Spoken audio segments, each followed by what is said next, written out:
Human design generators have juicy life force energy that can be magnetic and so satisfying for them and for others that are around them when they're using their energy correctly. When they're using their energy incorrectly, the opposite can be true. In this episode, we're talking about emotional intelligence for human design generator types. We'll cover emotional themes for generators based on their type, how generators emotionally impact others, emotional pitfalls to watch out for, solutions to those pitfalls, and best practices for generators to help them embody their emotional intelligence potential. If you are a generator, you love one, or you work with one, this episode is for you. We'll be covering manifesting generators in a separate episode. Welcome to Heart-Centered Human Design, Emotional Intelligence and Conscious Business, the show for heart-centered entrepreneurs and professionals that want meaningful success and work-life balance so they can wake up every day feeling empowered, inspired, and supported by work and life. I'm your host, Vanessa Naja, human design specialist and coach, and I'm obsessed with helping you be on purpose and fulfilling your potential using your unique human design. If you want to dive deeper into your own emotional intelligence potential, my program, Emotional Intelligence by Design, helps you do just that. I'll give you more information about that at the end of the episode. To get the most out of this episode, you already want to have an understanding of the generator type. So if you are brand new to human design or you want to review, please listen to Season 1, Episode 5 to get the foundational understanding of generators. Generators are around 37% of the population, which makes them the most common type. Now remember, there are so many other unique aspects in their chart. Every single generator is a completely unique being. This is just the overarching theme of their life. Their purpose is doing work that they love and loving the work that they do. They are the builders of the world. And in BG5, the business application of the human design system, generator types are actually called builders. They have physical and sustainable life force and workforce energy when they are living according to their design. And when we're talking about work here, this work really means how they are using their energy. It can be the work that they do for a living, ideally it is, but it can also be hobbies and just things that they love, just the way that they expend their energy. When they're using their energy correctly, their energy is generative, it is sustainable, it renews itself. When they're not using it correctly, it can actually be degenerative. So if you are a generator, you're not feeling energetic at all, you are tired all the time, you feel burned out, you really want to have a look at how you are using this incredible energy that you are blessed with. Now, in the best case scenarios, generators absolutely love their business. They love their career. It is such a joy for them, and their work really fuels them. This enthusiasm is contagious, and this also fuels the non-energy types. If the way that they're expending their energy, if the work that they're doing, if it's not their career, if it isn't what pays the bills, it is really important that whatever is paying the bills is something that they at least like. If it's work that they hate and it's frustrating, it is going to be very degenerative. So at least it's something that they like that also gives them the freedom and the resources to pursue what they absolutely love doing. The generator's electromagnetic frequency, or their aura, is open, warm, and enveloping. It is often referred to as an auric hug. Generators attract and magnetize people, situations, and circumstances that they get to respond to. They bring things to them. This is life coming to them, and this is why their strategy is to respond. Responding lets them know if their energy is available to do something or not. When something comes into their presence, they will get a very clear, visceral, and it may also even, it may be a sound that is a yes or a no. If it's a nothing, then it usually means an I don't know or try again later.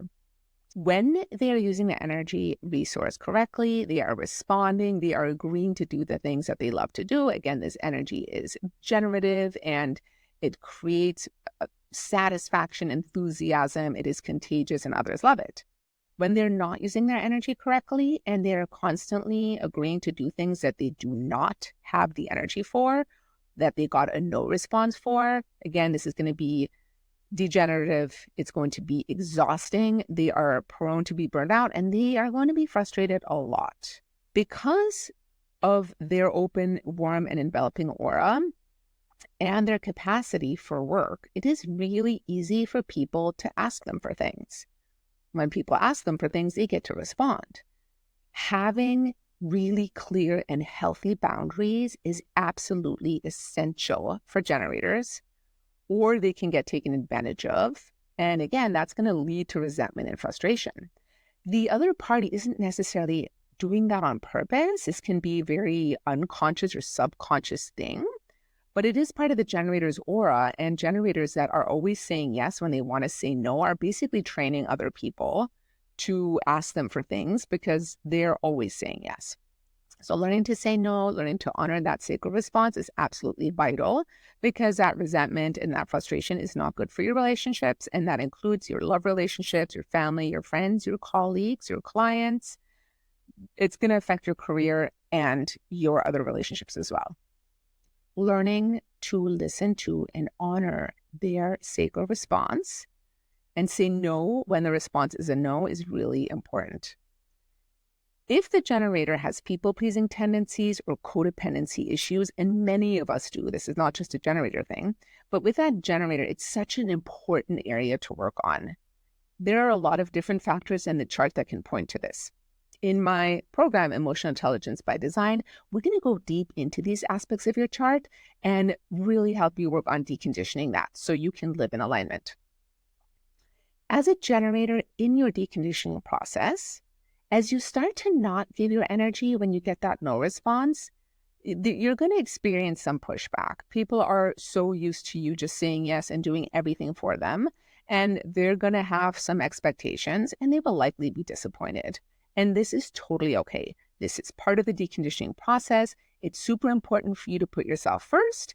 They will get over it. And if they don't get over it, then they are not the right people for you. Deconditioning is not necessarily like a super fun process. It is a really important process if you want to live as your authentic self and fulfill the purpose that you came to fulfill.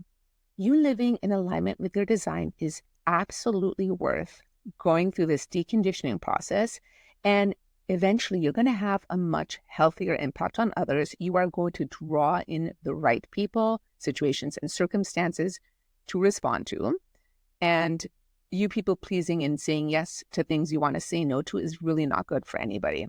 If generators are super busy and burned out doing work that is not right for them, they're not going to actually have space in their life, and their energy is not going to draw in what is correct for them. So if you're not getting anything good to respond to, just ask yourself, how have you been using your energy? Have you been saying yes to things you want to say no to, and maybe even saying no to things that you want to say yes to? Another issue that comes up for most types actually is that we are all conditioned to initiate. You know, that slogan, Nike slogan of just do it. Like we're all conditioned to just do it. And that actually works for the manifestor types. Generators initiating versus waiting for the sacred response to get them going can create a lot of resistance and frustration. That frustration is palpable to others and it can be really off-putting. When generators are doing what they love, it fuels them. It fills them with satisfaction and enthusiasm. And that too can be absolutely contagious. Being around a satisfied generator can be profoundly satisfying to others as well. When generators follow their sacral response or their gut and they spend their time engaging in work that they love, once they've used up all of that energy, they are going to fall into bed exhausted. And this is like that good exhaustion of really having used up all your energy in satisfying ways. They're going to have a great night's sleep and they're going to wake up the next day ready to go. Generators that are feeling super tired and burned out all the time, again, great indicator that they are not living in alignment, not following the strategy, and not doing work that they love. Waking up the sacral response and using their beautiful energy correctly is the most important thing a generator can do to live in alignment. It is extremely likely that if you are not a generator yourself, that you work with one, live with one, are in relationship with one, because generators are so common. Their sacral response is binary. It's a yes-no response. So something that you can do to support the generators that you love or work with is to ask them yes-no questions. This activates their sacral response. Remember that the question needs to be yes, no. So either or questions do not qualify. When generators have too many choices, they can feel really overwhelmed and then not choose anything at all. So you want to ask, do you want to work on this project versus do you want to work on this project or that project? Or do you want Italian for dinner versus do you want Italian or Indian for dinner? So you keep asking them until you get that yes response, which really helps them activate and get in touch with their sacral. Generators love to work when they're living in alignment, so you need to really honor that for them. They do need to use up their energy every day, and they might be a lot busier than you doing the things that they love. So if you are not a generator type, just allow them to have that. Depending on how they're configured, they may have different energy levels.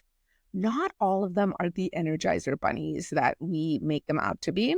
Some of them are. So we do really have to honor that and let them use their energy in their way. But getting regular exercise can be super important for them, especially if they're not sleeping well. And if you are not a generator or a manifesting generator, you may not always be able to keep up with them. And that is okay. It is so important for you to honor your own energy levels as they honor theirs. In my program, Emotional Intelligence by Human Design, we dive deep into your own unique emotional intelligence potential according to your human design chart. With personalized guidance from me, we will unravel what has been keeping you from stepping into the highest expression of your emotional intelligence so you can be on purpose, fulfill your potential, and create a life and business that you love. If you want to learn more, you can find out at vanessanaja.com/emotional intelligence. I will also drop a link in the show notes. I would love to hear how this episode landed for you, and if you have any questions or anything that you have to share about your own experience as a generator or your experience with generator loved ones. You can find me on Instagram at @HDVanessaNaja. I would love to hear your experience and to connect with you. Thank you so much for listening. I will see you in the next episode.